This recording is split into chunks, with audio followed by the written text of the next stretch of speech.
இன்று நாம் நேர்காணல் செய்ய இருக்கக்கூடிய சிறப்பு விருந்தினர் நாம் தமிழர் கட்சியுடைய வேதாரண்யம் சட்டமன்ற தொகுதி வேட்பாளர் திரு இடும்பாவனம் கார்த்திக். சார் வணக்கம். வணக்கம். வேதாரண்யம் தொகுதியில வேட்பாளரா நிக்கிறீங்க. உங்களுக்கு வாக்களிக்கணும் அப்படின்னா ஏன் வாக்களிக்கணும்? மக்கள்கிட்ட என்ன சொல்றீங்க? எதற்காக உங்களுக்கு வாக்களிக்கணும்? உண்மையான ஜனநாயகம் இங்க நிலவணும்னா, மக்களாட்சி தத்துவம் காப்பாற்றப்படணும்னா நாம் தமிழர் கட்சிக்கு வாக்கு செலுத்தணும். இந்த ஜனநாயக அமைப்புறையில் என்னன்னா, அதாவது ஒரு சட்டமன்ற தொகுதிக்கு 40 லட்சம் செலவு பண்ணலாம் அப்படின்னு தேர்தல் ஆணையம் உச்சபட்ச வரம்பு வச்சிருக்கு. ஆனா இன்னைக்கு எவ்வளவு செலவு பண்றாங்க திமுக அதிமுகன்னு பாத்தீங்கன்னா, குறைந்தபட்சம் 25 கோடி, அதிகபட்சம் 50 கோடி. அப்ப இவங்க திமுக அதிமுக ஊழல் பண்றாங்க, முறைகேடு பண்றாங்கிறத தாண்டி வர்றதுக்கே ஊழல் பண்றாங்க, வர்றதுக்கே முறைகேடு பண்றாங்க. 40 லட்சம் தாண்டி ₹1 செலவு பண்ணாலும் முறைகேடு அப்படின்னு தேர்தல் ஆணையம் சொல்லுது.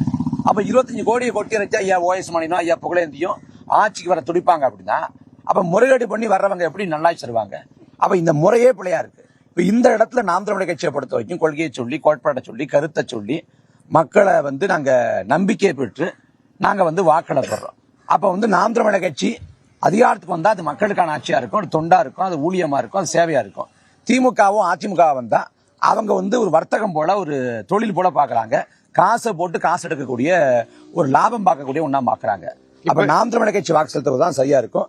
அதை கடந்து இந்த மண்ணையும் இந்த நிலத்தையும் இந்த வளத்தையும் காப்பாற்றணும்னா கடைசி கையிருப்பு நாம் தமிழர் கட்சி தான். அதுதான் நாம் தமிழர் கட்சி தான் செய்ய முடியும். அதனால நாம் தமிழர் கட்சிக்கு வாக்கு செலுத்தணும். அதை கடந்து தமிழ்நாட்டை பொறுத்த வரைக்கும் 31 ஆண்டுகாலம் அதிமுக ஆண்டு இருக்கு, திமுக 25 ஆண்டுகாலம் ஆண்டு இருக்கு. மத்திய அமைச்சரவையில் திமுக 18 ஆண்டுகள் அங்க வச்சிருக்கு, அதிமுக 13 மாதங்கள் அங்க வச்சிருக்கு. இந்த காலகட்டங்களை செய்யாத ஒண்ணு வரக்கூடிய காலத்தை என்ன செய்யப்படுறாங்க? என்ன குறைகள் அப்படின்னு சொன்னீங்க. இப்ப கடந்த மக்களவை தேர்தலில் நாம் தமிழர் கட்சி ஒரு அங்கீகாரம் பெற்ற கட்சியா மக்களால் அங்கீகரிக்கப்பட்டிருக்கு அப்படின்னு சொல்ல முடியும். இதுல இந்த தேர்தலையும் தனித்துதான் நிற்போம் அப்படின்ற முடிவு வெற்றிக்கு துணை நிற்குமா? இல்ல, நமக்கு இருக்கக்கூடிய வாய்ப்பு, அதாவது இங்க இருக்கக்கூடிய திமுக அதிமுக காங்கிரஸ் பாஜக கூட்டணிக்கு போக முடியாது. நாம் தமிழர் கட்சி தொடங்கப்பட்ட நாள் மே 18, 2010. அன்னைக்கு அண்ணன் சீமான் மேடல் அறிவிச்சாங்க, தேசிய கட்சிகளோட திராவிட கட்சியோட கூட்டணி இல்ல, ஒட்டும் இல்ல, உறவும் இல்ல அப்படின்னு அறிவிச்சாங்க. அந்த அறிவிப்போட தொடர்ச்சியா தான் அந்த 15 ஆண்டுகள பயணமா 2016, 19, 21, 24 4 பொதுத்தேர்தலை கடந்து 5வது பொதுத்தேர்தல வர்றோம். நாம யார் தலைமை ஏற்று போறதுக்கு வாய்ப்பு இல்லை. அதனால நாம தனிச்சுதான் போயிட வேண்டிய ஒரு கால சூழல் இருக்கு. அதை கடந்து நாம் தமிழர் கட்சி நேர்மையான முறையில் வாக்குல பெறும். 36 லட்சம் வாக்குகளை பெற்றிருக்கோம்னா ஒரே ஒரு வாக்கு கூட காசு கொடுத்து பெறப்பட்டதில்லை. எங்க கொள்கை முழக்கத்துக்கு, என்னோட கோட்பாட்டுக்கு, என்னோட மக்கள பணிக்கு விழுந்த வாக்கு அப்படின்னு அறுதிட்டு சொல்லலாம். ஆனா திமுகவும் அதிமுக சொல்ல முடியுமா? வெளிப்படையா ஊடகங்கள்ல பாக்குறப்ப பரிசு பொருள் தர்றாங்க, திமுக தருது, அதிமுக தருது, புதிதா வந்திருக்கக்கூடிய தாவேக கூட பரிசு பொருள் தர்றாங்க. ஆனா நாம் தமிழர் கட்சி இந்த தேர்தல் அறிவிப்புக்கு முன்பாக நாங்கள் கொடுத்தோம் மக்களுக்கு. என்ன கொடுத்தோம்னா, வீட்டுக்கு வீடு போய் மரக்கன்று கொடுத்தோம். தேர்தல் அறிவிப்புக்கு பிறகாக அது கொடுக்க கூடாது, சட்ட விரோதங்கிறப்ப அதை எடுத்துட்டோம். அப்ப நாம் தமிழர் கட்சி அதிகபட்சம் கொடுத்தது மக்களுக்கு மரக்கன்றுதான். அதை கடந்து பரிசு பொருள் தரல, நாங்க எந்த முறைகேடும் வரல. அப்ப நேர்மையா அந்த களத்தை நிற்கிறோம். அப்ப நான் என்ன சவால் வர்றேன்னா, திமுகவோ அதிமுகவோ, இப்ப திமுக சார்பா இந்த தொகுதியில ஐயா புகழேந்தி, அதிமுக சார்பா முன்னாள் அமைச்சர் ஐயா ஓஎஸ் மணியன், அவங்க நேர்மையா இந்த 40 லட்சத்தை முழுமையா செலவு பண்ணி காசு கொடுக்காம, அதுல முறைகேடு பண்ணாம, கள்ள வாக்கு செலுத்தாம, பரிசு பொருள் தராம, மக்களை விலை பேசாம என்ன வேண்டு காட்டட்டும். அப்படி வெற்றி வந்தா நான் ஐயா ஓஎஸ் மணியனோட வெற்றியை வரவேற்கிறேன். சார், நீங்களும் வாய்ப்பு கேட்கறீங்க. தாவேக தலைவர் விஜயும் ஒரு முறை வாய்ப்பு கொடுங்கள் அப்படின்னு கேட்கிறாரு. நான் உச்சத்துல இருந்து வந்திருக்கேன், எனக்கு வாய்ப்பு கொடுங்கன்னு கேட்கிறாரு. இளைஞர்கள் யாரை தேர்ந்தெடுக்கணும்? தாவேக தலைவர் விஜயை ஏன் தேர்ந்தெடுக்க கூடாதுன்னு நினைக்கிறீங்க? இல்ல, அது அரசியலே இல்லைங்க, ஒரு சமூக சீரழிவு சீர்கேடு தான் தாவேக. ஒரு கட்சி தலைவருக்கான அடிப்படையான எந்த குணாதிசயமும் அவர்கிட்ட கிடையாது. அவர் எந்த சம்பவத்துக்கும் பொறுப்பேற்பது கிடையாது. கரூர்ல அவரை பார்க்க போனாங்க, அவரை பார்க்க போனதான் 41 ரூபாய் இறந்து போயிட்டாங்க. அந்த மரணங்கள் திட்டமிட்டு நிகழ்த்தப்பட்டுச்சு, விஜய் கொலை பண்ணிட்டாரு அப்படின்னு யாரும் சொல்லல. விபத்து நிகழ்ந்துருச்சு, அந்த விபத்துக்கு மூல காரணம் விஜய். அப்ப என்ன பண்ணலாம், அந்த மரணங்களுக்கு ஒரு தார்மீக பொறுப்பேற்கிறேன், வருந்துறேன், இனிமே நடக்காது அப்படிங்கிற ஒரு பொறுப்புணர்ச்சி, ஒரு பொறுப்பேற்பு. அதை கடைசி வரைக்கும் இப்ப வரைக்கும் செய்யல. இப்ப கடந்த ஒரு 20 நாளைக்கு முன்னாடி தஞ்சாவூர்ல பரப்புரை கூட்டம், விஜய் பேசுறாரு. பேச வர்றப்ப விஜயோட வாகனத்தை பின்தொடர்ந்து ஒரு தம்பி வர்றாரு. அப்படி வர்றப்ப அவர் விபத்துல சிக்குண்டு இவர் இறந்து போயிட்டார்.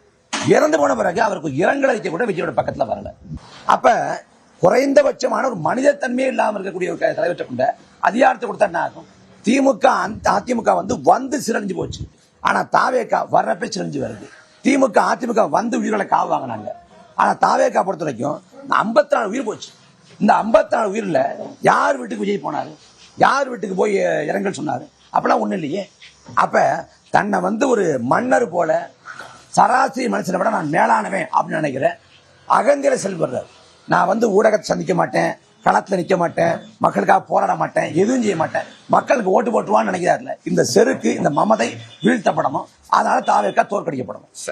ஒரு டீ சாப்பிட்டே பேசலாமா? காரணம் தாவேக்கா தலைவர் விஜய் கட்சி ஆரம்பித்தவுடன் சீமானோடு கூட்டணி வைத்து தேர்தலை சந்திப்பார் அப்படின்ற ஒரு எதிர்பார்ப்பு பொய்த்து போனதுனால்தான் இந்த அளவு காட்டமான விமர்சனமா?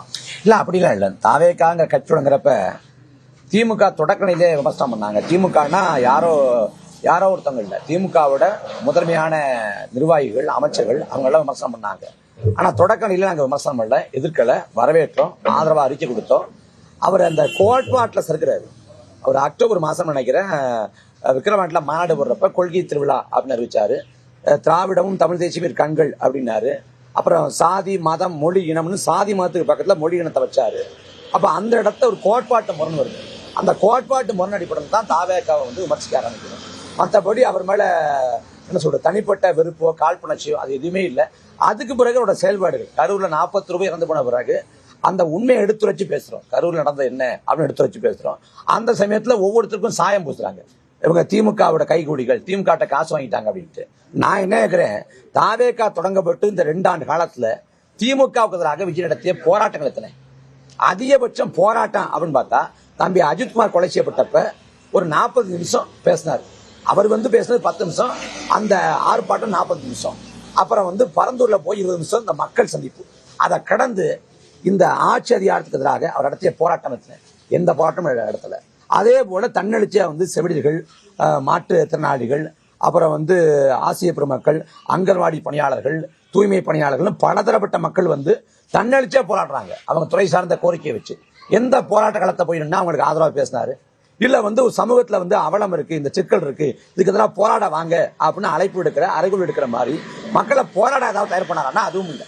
அப்ப அவர் போராடவும் இல்லை, போராடுறவங்க பக்கத்துல நிக்கவும் இல்லை, மக்களை போராட தயார் பண்ணவும் இல்லை. அப்ப எப்படி மக்களுக்கான தலைவராக இருக்க முடியும்? இப்ப சீமான் அவர்கள் கையில வேலை சுமந்துட்டு போறார். பாஜக மேற்கொள்ளக்கூடிய வேல் யாத்திரைக்கும் சீமான் அவர்கள் கையில் வேலை சுமந்து செல்வதற்கும் என்ன வித்தியாசம்?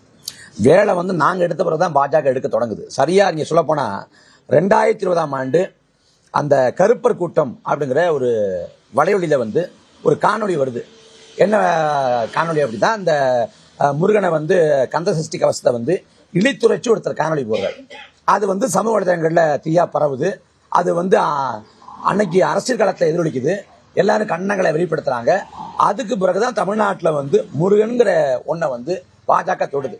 அதுக்கு முடி வரைக்கும் ஜெய் காளி, ஓம் காளி தான் தமிழ்நாட்டில் முழக்கம் போட்டாங்க. அதுக்கு பிறகுதான் வெற்றிவேல் வீரவேல் அப்படிங்கிறாங்க. நாம் தமிழர் கட்சியை பொறுத்த வரைக்கும் குறிஞ்சி, முல்லை, மருதம், நெய்தல், பாலின 5 வகை திணை நிலங்கள். குறிஞ்சி திணையோட தலைவன் தான் முருகன். அவன் பல தலைமுறைக்கு முடி வாழ்ந்து இறந்து போயிட்டான். இறந்து போன எங்கள் முன்னோன், எங்கள் முப்பாட்டன் முருகன் அப்படின்னு கொண்டாடுறோம். ஆனா அவங்க என்ன பண்றாங்கன்னா, பாஜக பொறுத்த வரைக்கும் இதிகாசம் புராணம் கதாபாத்திரமா கொண்டு போறாங்க. இப்ப நாம் தமிழர் கட்சி என்ன சொல்லுதுன்னா, ஆரியத்துக்கு வந்து எதுவுமே வந்து சொந்தமா கிடையாது, எல்லாமே திருடி தன்மைப்படுத்தி கொண்டதுதான். பிறப்போக்கும் எல்லா உயிருக்கும் என்று சமத்துவம் பாடியவன் வள்ளுவன். அந்த வள்ளுவனுக்கு காவி சாயம் பூசுறாங்க. நான் இந்துவா பிறந்துட்டேன், இந்துவா இறக்க மாட்டேன் அப்படின்னு அண்ணல் அம்பேத்கர் சொல்றாரு. அம்பேத்கர் வந்து இந்துத்துவ சுவாமி அம்பேத்கர் அப்படின்னு சொந்தம் கொண்டாடுறாங்க. இப்படி எல்லாத்தையும் திருடி தன்மைப்படுத்திக் கொள்ற வேலையை வந்து ஆரியம் செய்யுது. அப்படி ஆரியம் திருடுறப்ப அதை மீட்கிற வேலையை நாம் தமிழர் கட்சியோட வீரத்தமிழ் முன்னே செய்யுது. அதனால கண்முன்னே நம் காலத்துல வள்ளுவனையும் அம்பேத்கரையும் இன்னைக்கு திருடி கொண்டிருக்கிறாங்க. ஆனா முந்தைய காலத்துல முருகனை, சிவனை, கொற்றவைய, வருணனை, இந்திரனை எல்லாத்தையும் திருடிட்டாங்க. அந்த திருநதை மீள பெற வேலை தான் நாம் தமிழர் கட்சி செய்யுது. அதான் வேலை எடுத்து நாங்க பணமா கொண்டு போறோம். 4 முனை போட்டியில உங்களுக்கு சவால் அப்படின்னா நீங்க எதை கருதுவீங்க? எங்களுக்கு எப்போதும் சவாலா இருப்பது வந்து பொருளாதாரமும் ஊடக வெளிச்சம் தான். அதை தாண்டி எதுவும் சவால் இல்லை. அப்புறம் வந்து இன்னைக்கு மக்களே வந்து இந்த ஊழலுக்கு, லஞ்சத்துக்கு வந்து இரையாயிட்டாங்க அப்படின்னு சொல்லலாம். ஏன்னா கேரளாவில் வாக்கு காசுறாங்க அப்படின்னா மக்கள் வந்து அதை புறக்கணிக்கிறாங்க, நிராகரிக்கிறாங்க. ஆனால் தமிழ்நாட்டை பொறுத்த வரைக்கும் வாக்கு காசு வாங்குறத வந்து இலகுவாக்கிட்டாங்க, மக்கள் அதுக்கு வந்து இரையாயிட்டாங்க அப்படின்னு சொல்லலாம்.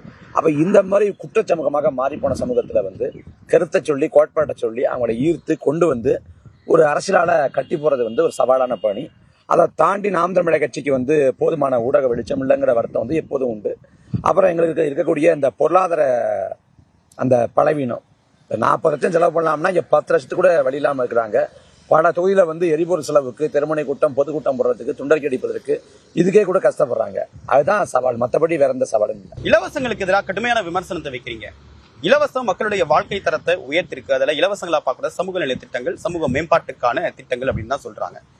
அது ஏன் அவ்வளவு கடுமையா விமர்சிப்பதற்கான அவசியம்? பெருந்தலைவர் காமராஜர் வந்து பள்ளிக்கு போற பிள்ளைகளுக்கு வந்து இலவச மதிய உணவு திட்டம் கொண்டு வந்தார்.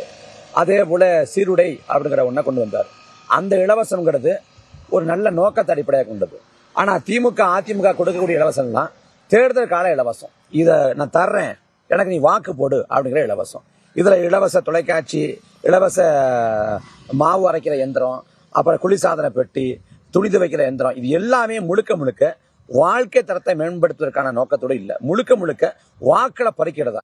வேதாரண்யம் வேட்பாளராக முன்னிறுத்தப்பட்டிருக்கீங்க. உங்களுடைய அரசியல் பார்வையும் இந்த தொகுதியை சார்ந்த உங்களுடைய எதிர்கால லட்சியத்தையும் நியூஸ் 18 தமிழ்நாடு வாயிலாக முன்வச்சிருக்கீங்க. உங்களுடைய கருத்துக்களுக்கு மிக்க நன்றி சார். நன்றி.